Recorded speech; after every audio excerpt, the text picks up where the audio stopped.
दोस्तों, जो वीडियो आप स्क्रीन पर देख रहे हैं, ये जानबाज सेना 12 इंच के खुखरी से दुश्मनों को करते हैं ढेर। जिस तरह हम गणतंत्र दिवस और स्वतंत्रता दिवस पर अपनी देश के लिए गर्व महसूस करके भावुक हो जाते हैं, ठीक उसी प्रकार जब हमारे सामने हमारे देश के जानबाज सिपाहियों की बात आती है तो उनके बारे में सुनकर हमारा सीना गर्व से चौड़ा हो जाता है। लेकिन हमारी भारतीय सेना में एक रेजिमेंट ऐसी भी है जिसके बारे में कहा जाता है कि उनका हथियार एक बार जब म्यान से निकलता है तो बिना किसी का खून बहाए वापस म्यान में नहीं जाता, और इस रेजिमेंट को भारत की सबसे खतरनाक रेजिमेंट माना जाता है। जी हाँ, हम गोरखा रेजिमेंट की बात कर रहे हैं। तो आखिर इस रेजिमेंट में ऐसा क्या है कि ये इतनी ज़्यादा खतरनाक होती है, इस बारे में आज मैं यानी आपके दोस्त रवि प्रजापति अपनी इस वीडियो में आपको बताने वाला हूं। तो वीडियो शुरू करने से पहले एक छोटी सी रिक्वेस्ट है। वीडियो के नीचे रेड कलर का सब्सक्राइब का बटन दिख रहा होगा, उस पर क्लिक करके सब्सक्राइब कर लें और बेल आइकन पर क्लिक कर लें ताकि आपको वीडियो मिले सबसे पहले अगर गोरखा सैनिकों की शुरुआत की बात करें तो नेपाल में गोरखा नाम का जिला है, जो हिमालय की तराई में बसा हुआ एक छोटा सा गांव है, जहां गोरखा या गोरखाली नेपाल के मूल निवासी हैं। इन्हें यह नाम हिंदू संत योद्धा श्री गुरु गोरखनाथ ने दिया था। गोरखा किसी जाति के जवान नहीं होते, बल्कि पहाड़ों पर रहने वाले कई जातियों के लोगों से मिलकर ये रेजिमेंट तैयार की जाती है। जन्म के बाद ही यहाँ के बच्चों को सिखाया जाता है कि डर के जीने से लाख गुना बेहतर है मर जाना। अगर हम इनके हथियारों की बात करें तो गोरखा रेजिमेंट के जवान खुखरी लेकर ही सामने वाले को मार गिराने के लिए तैयार होते हैं। यह एक ऐसा हथियार है जो बेहद खतरनाक होता है, लेकिन सुरक्षा के लिहाज से बहुत ही ज़्यादा कारीगर है। यह 12 इंच की तेज धार वाली कटार होती है और हर गोरखा सैनिक के पास आपको ये कटार मिल जाएगी, क्योंकि ट्रेनिंग पूरी होने के बाद सैनिकों को इस हथियार से नवाजा जाता है, जिसे पाकर वो गोरखा सैनिक होने का गर्व करते हैं। अगर हम आपको रेजिमेंट की ट्रेनिंग की बात करें तो भारत के फील्ड मार्शल सर मानेकशॉ ने कहा था कि अगर कोई शख्स कहता है कि उसे मरने से डर नहीं लगता, या तो वह झूठ बोल रहा है या वो गोरखा है। जहां गोरखा सैनिकों को एक बहुत ही कड़ी ट्रेनिंग से गुजरना पड़ता है, जहां ये ट्रेनिंग पूरे 42 तो की होती है, जिसमें सैनिकों को कई मुश्किल हालातों से गुजरना पड़ता है ताकि वो कठिन से कठिन परिस्थितियों को डटकर मुकाबला कर सके। जहां उन्हें छोटे से छोटे हथियार से लेकर बड़े से बड़े हथियार में महारत हासिल करवाई जाती है, ताकि वो किसी भी तरह के हथियार को आसानी से इस्तेमाल कर पाएँ। अब यहाँ अगर नर भैंस की बलि की बात करें तो हिंदू धर्म में अक्सर माना जाता है कि किसी जरूरी या खतरनाक काम को शुरू करने से पहले देवी देवताओं के लिए बलि चढ़ाना शुभ माना जाता है।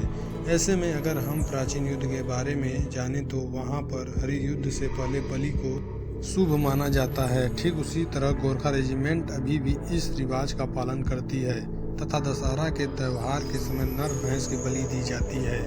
ये बलि दल के सबसे कम उम्र के सदस्य को अपनी खुखरी से नर भैंस के सर को एक ही बार में धड़ से अलग कर देना होता है। ऐसे में आप समझ सकते हैं कि इस दल के लोग अपने पुराने रीति रिवाजों को कितना ज्यादा मानते हैं। अब दोस्तों, अगर हम विश्व युद्ध के दौरान गोरखा रेजिमेंट की बड़ी भूमिका की बात करें तो उसके बारे में सुनकर आप पूरी तरह से हैरान हो जाएंगे, क्योंकि गोरखा रेजिमेंट न केवल भारतीय सेना में अपनी अहम भूमिका निभाती है, बल्कि विश्व युद्ध में भी गोरखा रेजिमेंट ने बहुत अहम भूमिका निभाई थी। यह जानकर आपको बड़ी हैरानी होगी कि गोरखा रेजिमेंट ने पहले और दूसरे विश्व युद्ध में शामिल होकर दुश्मनों के छक्के छुड़ा दिए थे। हम आपको बता दें कि पहले विश्व युद्ध के दौरान कुल 2 लाख गोरखा सैनिक शामिल हुए थे, जिनमें से करीब 20,000 शहीद हुए। वहीं अगर हम दूसरे विश्व युद्ध की बात करें तो उसमें 2,50,000 गोरखा सैनिक शामिल हुए थे, जिन्होंने विश्व युद्ध में देश की तरफ से काफी भारी समर्थन दिया। भारतीय सेना की वीरता व शौर्य की बात करें तो हमारे पास सब कम पड़ सकते हैं, लेकिन इनके बारे में कहने के लिए बातें भी कम पड़ सकती है, क्योंकि हमारी भारतीय सेना इतनी ज़्यादा ताकतवर है कि वो किसी भी देश की सेना से लोहा लेने के लिए कभी भी तैयार रहती है। ऐसे में गोरखा सैनिक भारतीय सेना में बहुत ही मजबूत और अमूल्य भाग रहे हैं। जानकारी के मुताबिक भारतीय सेना में करीब 40,000 गोरखा मौजूद हैं, जो कि वाकई में बहुत बड़ी संख्या है। हम आपको बता दें कि किसी एक रेजिमेंट के लिए भारतीय सेना में करीब 40,000 गोरखा मौजूद हैं, जो कि वाकई में बहुत बड़ी संख्या है। हम आपको बता दें कि किसी एक रेजिमेंट के लिए भारतीय सेना ने हर साल करीब 1200 से लेकर 1300 तक गोरखा सैनिक भर्ती होते हैं। जो कि हर मुश्किल परिस्थितियों में हमेशा अपनी जान की बाजी लगाने के लिए तैयार रहते हैं। अब तो आप यह जान ही चुके हैं कि किस तादाद में गोरखा सैनिक हमारे भारतीय सेना में मौजूद हैं। तो अगर हम आपसे यह कहें कि भारत एक ऐसा देश है जिसने अपने हर एक दुश्मनों की बैंड बजाई है, तो हम कहीं से भी गलत नहीं कहेंगे। वाकई में भारत की सेना ने कई बार ये साबित कर दी है कि वो किस कदर अपने देश के मान सम्मान के लिए किसी को भी हराने के लिए दम रखती है, और हम आज भी हर मुसीबत के लिए खड़े हैं। पर हम आपको बता दें कि भारत ने जिन अहम युद्धों में दुश्मनों को धूल चटाई है, उन सभी में गोरखा रेजिमेंट ने बढ़ चढ़कर योगदान दिया है। अब जैसा कि हम आपको बता चुके हैं कि गोरखा रेजिमेंट को भारत का सबसे खतरनाक रेजिमेंट माना जाता है।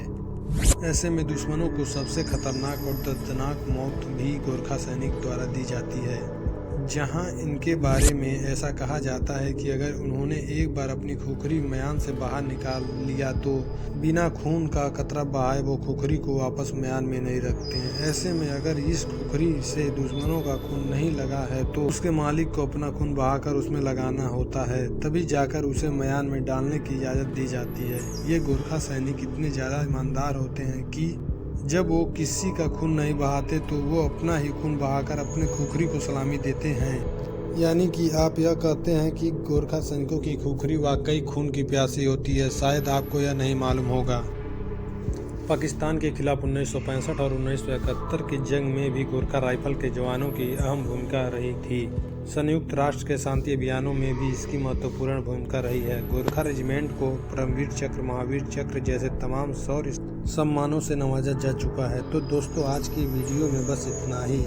हमें उम्मीद है कि आपको गोरखा रेजिमेंट के बारे में सुनकर गर्व महसूस हुआ होगा। अगर हाँ, तो हमारी भारतीय सेना के बारे में आपका क्या ख्याल है, हमें कमेंट करके ज़रूर बताइए। हमारे चैनल को लाइक, शेयर और सब्सक्राइब भी कर दें, ताकि हम फिर मिलेंगे अगली नई वीडियो में। जय हिंद, जय भारत।